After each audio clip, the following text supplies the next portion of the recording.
Почитувани граѓани, почитувани медиуми, празните флоскули и пресови од СДСМ за пренасочување на вниманието на јавноста нема да ги решат проблемите на граѓаните, кои што токму СДСМ и Зоран Заев им ги наталожи.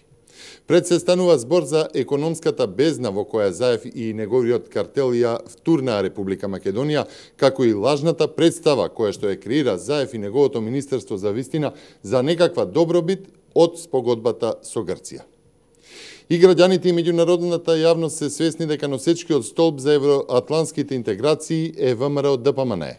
Доказ за тоа се сите спроведени реформи, заради кои Република Македонија напредуваше на тој пат низ годините, добиваше низа последователни препораки за отпочнување на преговорите со Европската Унија, доби визна либерализација за Шенген зоната, а ги исполни и сите услови за членство на Република Македонија во НАТО.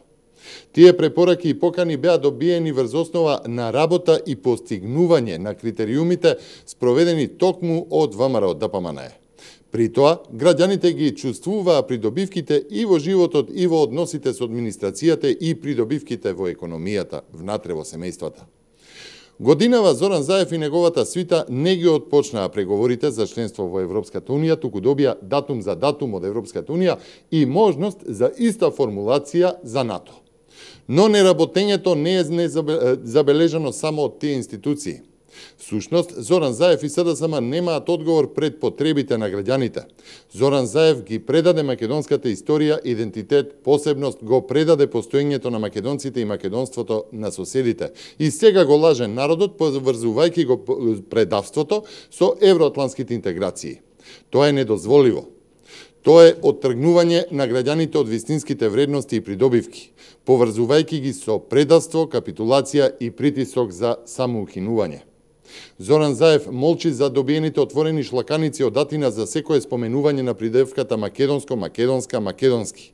Зоран Заев се само цензурира да изговори Македонија среде владата на Република Македонија, а од друга страна сака да ги убеди граѓаните дека договорил заштита, признавање и јакнење на македонскиот идентитет. ВМРО ДПМН во име на граѓаните отворено прашува како и на што ќе работат комисиите за менување на историјата и учебниците, ако самиот премиер не смее да изусти Македонија и Солун го нарекува Тесалоники. Што ќе учат и ните македонци? Дали Заев или Никола Димитров и се јавија на Захариева да ја прашаат зошто вели дека Софија не е подготвена да признае македонски јазик? Дали тоа не е отворена насока според договорот официјалниот јазик на државата да се преименува во северно-македонски, термин за нацијата и за јазикот со кој и онака по капитулацијата на Зоран Заев веќе го користат странски државници без реакција на Македонското министерство за надворешни работи. Тоа што власта се труди да го префрли фокусот врз сите други политички чинители, иако ниту спогодбата е ратификувана, ниту прифатена од сите, ниту влезена во сила, е само проблем на Зоран Заев и неговите соработници да се соочат со вистинската волја на граѓаните. ВМРО ДПМН останува на бранењето на националните и државните интереси на Република Македонија, онака како што и доликува на политичка партија, како што тоа го правила секогаш. Спонзорираните медиумски лаги од власта за добробитта од капитуланското дело наречено договор со Грција во насока на креирање вештачка атмосфера пред било каква најава за референдум се само уште едно од низата на кршењето на законите и злоупотребите на позициите. Граѓаните ги препознаа лагите. Граѓаните повеќе не веруваат во шарените бонбони. Македонија ќе ги надмине и овие антидржавни премнежиња. Македонија ќе победи.